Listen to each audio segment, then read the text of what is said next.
அனைவருக்கும் வணக்கம். தெய்வீக பலன்கள் சேனல் சார்பாக தங்களை அன்புடன் வரவேற்கிறோம். இன்று நம் காணொளியில் காண விரும்புவது ஆகஸ்ட் மாத சூரிய கிரகணம் அன்று வரும் செவ்வாய் பெயர்ச்சி பெரும் தொல்லையை சந்திக்கப் போகும் 4 ராசிக்காரர்கள் யார் என்பதை பற்றி இந்த காணொளியில் பார்க்கலாம். வாருங்கள் காணொளிக்கு செல்லலாம். மறக்காமல் ஒரு சப்ஸ்கிரைப் செய்யவும். ஜோதிட சாஸ்திரத்தின்படி சூரிய பகவான், முக்கியமாக அவருடைய கிரகணமும் செவ்வாய் பயிற்சியும் ஒன்று சேர வருவது குறிப்பிட்ட 4 ராசிகளுக்கு கடுமையான சிக்கல்களையும் தொல்லையும் ஏற்படுத்தும் என ஜோதிட சாஸ்திரம் உறுதியாக கூறுகிறது. அது எந்தெந்த ராசிகள் என சாஸ்திரத்தின்படி பார்க்கலாம். 2021 ஆண்டின் 2வது மற்றும் கடைசி சூரிய கிரகணம் ஆகஸ்ட் 12ஆம் தேதி நடைபெற இருப்பது வியப்புக்குரியதாக இருக்கிறது. இது 12 ராசிகளுக்கு அசுப பலன்களையும் கொடுக்கும். அதே நேரத்தில் செவ்வாய் பயிற்சியும் நடப்பதனால் சில ராசிகளுக்கு எந்த நிவாரணமும் கிடைக்காது. கண்டிப்பாக இது 12 ராசிகளுக்கும் கடுமையான தாக்கத்தை ஏற்படுத்தக்கூடியது இந்த செவ்வாய் பயிற்சி. முக்கியமாக ஜோதிட சாஸ்திரத்தின்படி ஆகஸ்ட் 12, 2026 அன்று இரவு 10:42 செவ்வாய் கிரகம் திருவாதிரை நட்சத்திரத்திற்குள் நுழைகிறார். இதனால் 5 ராசிகளுக்கு மன அழுத்தம் இரட்டிப்பாகும். அது எந்தெந்த ராசிகள் என தெரிந்து கொண்டு அதற்கு ஏற்றாற்போல் செயல்பட்டீர்கள் என்றால் உங்களுடைய வாழ்க்கை முக்கியத்துவமாக நல்லபடியாக அமைய அதிகப்படியான வாய்ப்புகள் இருக்கின்றன. முக்கியமாக இதனை மனதில் எடுத்துக்கொண்டு செயல்பட வேண்டும். முதலாவதாக மிதுனம் ராசி நண்பர்கள். மிதுன ராசி நண்பர்களை பொறுத்தவரை உங்களுக்கு நல்ல வாழ்க்கை மாற்றம், அதிகப்படியான செலவுகள் வர அதிகப்படியான வாய்ப்புகள் இருக்கின்றன. குறிப்பாக மிதுன ராசியை பொறுத்தவரை உங்களுடைய வாழ்க்கையில் சற்று ஆபத்தாகவும் அமைதியாகவும் இருக்க வேண்டும். முக்கியமாக பேசுபவர்களிடம் சற்று உறுதியாக எதை பேசுகிறோம் என தெரிந்து செயல்பட வேண்டும். இளைஞர்களுக்கு புதிய வேலைவாய்ப்பு இல்லாததால் மன உளைச்சல் உங்களுக்கு அதிகமாக இருக்கிறது. உடல்நலக்குறைவால் மருத்துவ செலவுகள் அதிகரிக்கும்.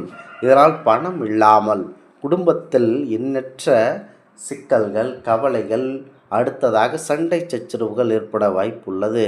இது மட்டும் இல்லாமல் சட்ட பிரச்சனைகளும் நீங்கள் சிக்கிக்கொள்ள வாய்ப்புள்ளது. காவல் நிலையம், சண்டை சச்சரவு இது எல்லாம் சந்திக்க நேரம் உள்ளது. ஆகையால் மிதுனத்தை பொறுத்தவரை சற்று அமைதியாக இருக்க வேண்டும். சட்ட பிரச்சனைகளில் ஈடுபட வாய்ப்பு இருக்கின்ற நிலையில் அமைதியுடன் இருந்தார்கள் என்றால் உங்களுடைய வாழ்க்கை உண்டு, நீங்கள் உண்டு, உங்கள் வேலை உண்டு என நிற்க வேண்டும். குறிப்பாக மிதுனத்தை பொறுத்தவரை அண்ணன் தம்பி சண்டைக்கு செல்கிறானே, நாமும் செல்ல வேண்டும். அதாவது எவரேனும் பிரச்சனையில் மாட்டிக்கொண்டால் அவருக்கு நான் இருக்கிறேன் என சொல்லிக்கொண்டு உள்ளே சென்று மாட்டிக்கொள்ள வேண்டாம். அமைதியுடன் இருக்க வேண்டும். மிதுனம் ராசி நண்பர்கள், மிதுனத்தை பொறுத்தவரை தேவையில்லாமல் மாட்டிக்கொள்ள வேண்டாம். நீங்கள் உண்டு, உங்கள் வேலை உண்டு என இருக்க வேண்டும். எந்த தொழிலிலும் சற்று இறங்க வேண்டாம். சற்று எதை செய்கிறீர்களோ அதையே செய்து கொண்டு அமைதியுடன் இருப்பதே மிதுனத்திற்கு நல்லது. அடுத்ததாக கன்னிராசி நண்பர்கள், உங்களுடைய பண வாழ்க்கையில் எந்த முன்னேற்றமும் இல்லாது இருக்கவும். மன ரீதியாக அதிகமாக பாதிக்கப்படுவீர்கள். தொழிலில் அதிகப்படியான கஷ்டங்கள், கடுமையான மனவலிகள் வரக்கூடும். அவசரப்பட்டு முடிவெடுப்பீர்கள். இது உங்களுக்கு தோல்வியை ஏற்படுத்தி தரும். உங்களுக்கும் உங்கள் குடும்பத்தினர்களுக்கும் பிரச்சனை அதிகமாக உருவாகலாம். காது வலி போன்ற பிரச்சனைகள் உங்களுக்கு அதிகமாக வரலாம். குறிப்பாக நீங்கள் அமைதியுடன் இருப்பதே உங்களுக்கு சிறப்பான நற்பலன்களை ஏற்படுத்தி தரவல்லது. நீங்கள் என்ன செய்ய வேண்டுமென்றால் தேவையில்லாத கடன் பிரச்சனையை சென்று மாட்டிக்கொள்வது, அமைதியாக இருக்காமல் தொழில் தொடங்குகிறேன், ஏதேனும் தொடங்குகிறேன் என சொல்லிக்கொண்டு கடனை பெற்றுக்கொண்டு அந்த பணம் அவ்வளவும் திவாலாக போகும் நேரம் இது. முக்கியமாக எதை செய்கிறீர்களோ அந்த வேலையை அதாவது அதனிலே செய்து கொண்டு இருக்க வேண்டும். இதில் லாபம் வரவில்லையே, இதில் எந்த முன்னேற்றம் இல்லையே என செய்து கொண்டு ஏதேனும் தொழில் தொடங்குகிறேன் என பணத்தை போட்டீர்கள் என்றால் அவ்வளவு பணமும் அவ்வளவுதான் கண்டிப்பாக போய்விடும். ஆகையினால் அமைதியுடன் இருக்க வேண்டும்.